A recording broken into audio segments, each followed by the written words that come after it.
Contact avec Dion. Attention, ça mène rapidement. Un tir bloqué par Darvaux. Retour devant. Dumont qui tentait de saisir. La rondelle qui appartient à Morin. Un tir contre Alexis Morin qui ouvre la marque 1-0.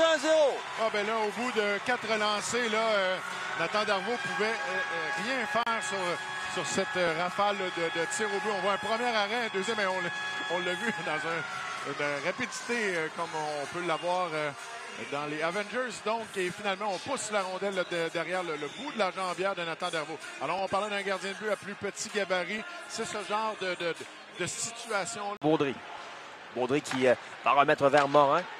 Un tir de Pellerin qui est bloqué par Darvaux qui va conserver. Pellerin remettre dans l'enclave à nouveau vers Martin. Tente de revenir devant et les jambières de Mercer étaient ouvertes. S'en sort bien. La rondelle appartient à Audette. Va laisser filer vers Bourano-Moué qui renvoie le long de la rampe. C'est saisi derrière le filet par Jérémy Martin. Martin qui laisse pour Desgroseilliers qui vient appuyer l'attaque. Revient devant le filet de Sécon. Un lent déplacement de Riley Mercer là-dessus, alors que Desgroseilliers, on le savait déjà lorsqu'il a amorcé sa route derrière le filet. Si on a la chance de voir à la reprise, c'est Riley Mercer, c'est légèrement un peu trop compromis en se déportant. Alors, une fois que tout son poids s'est en allé sur sa jambe gauche, on va le voir ici. D'abord, c'était impossible pour Desgroseilliers d'enfiler l'aiguille parce que c'est un droitier. Alors, il arrive du côté où il n'a pas le choix. Il faut qu'il... On va le voir ici. Il arrive... À partir du moment où il est droit, c'est sûr qu'il va aller faire le tourniquet autour du but. Et comme Riley Mercer, il venait mettre tout son poids vers la gauche. Et c'est pas un petit gabarit. Martin et du numéro 15, Igor Bourano-Moué, à 11 minutes 57 secondes. Quel tir contre! Quel travail de Vigneault là-dessus. Et Mercer est battu. Il voudra certainement revoir ce tir. Tu parlais de mon fils qui joue dans le M18-3. Benjamin Vigneault a commencé la saison avec eux. C'est un ancien attaquant converti en défenseur au niveau du Midget Espoir. Donc, il a ces habiletés-là de joueur d'avant. Il a bien enfilé l'aiguille et il est venu du revers en surprenant Riley Mercer. On pourra le voir ici. Bonne vitesse. Amène une tasse de thé un peu rapide. Il contrôle ses mains. Il vient faufiler cette rondelle. À 1, les 4 actes. Début de deuxième face au Foreur. Baudry sorti au centre. Attention, c'est Lapointe qui va s'amener rapidement avec Côté devant. Tente de lui remettre le disque. Côté seul avec Darvaux. Contre!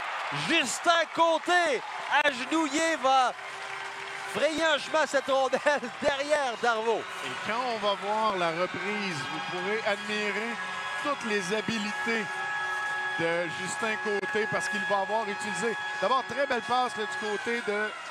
Il utilise ses patins. Et puis par la suite, une fois au sol, il est capable d'enfiler l'aiguille. Si on avait la reprise du haut, ça serait assez spectaculaire à voir.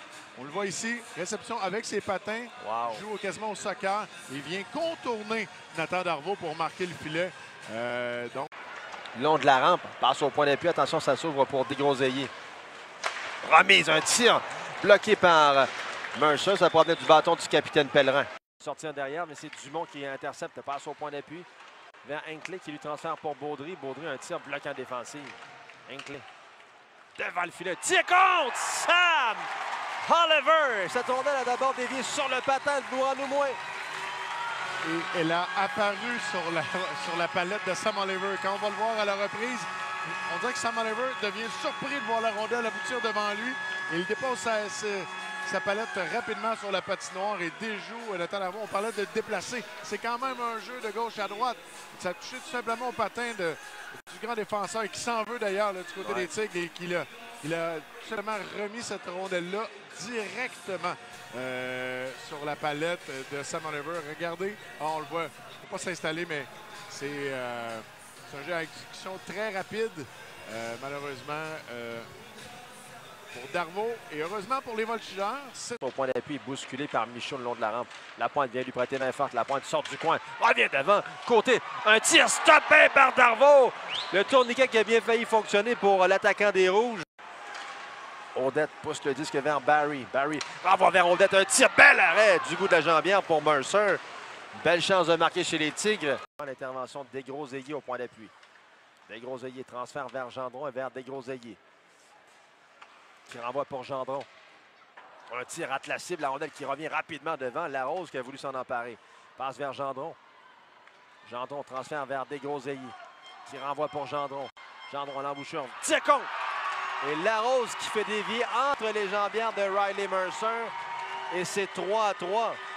Et ça a été habile de la part de Larose. Oui, bien, c'est pas un haut choix pour rien. Il a de très fortes habilités. Il fallait qu'il soit conscient de l'espace qu'il occupait. Et puis c'était très difficile pour Riley Mercer de pouvoir suivre cette rondelle-là.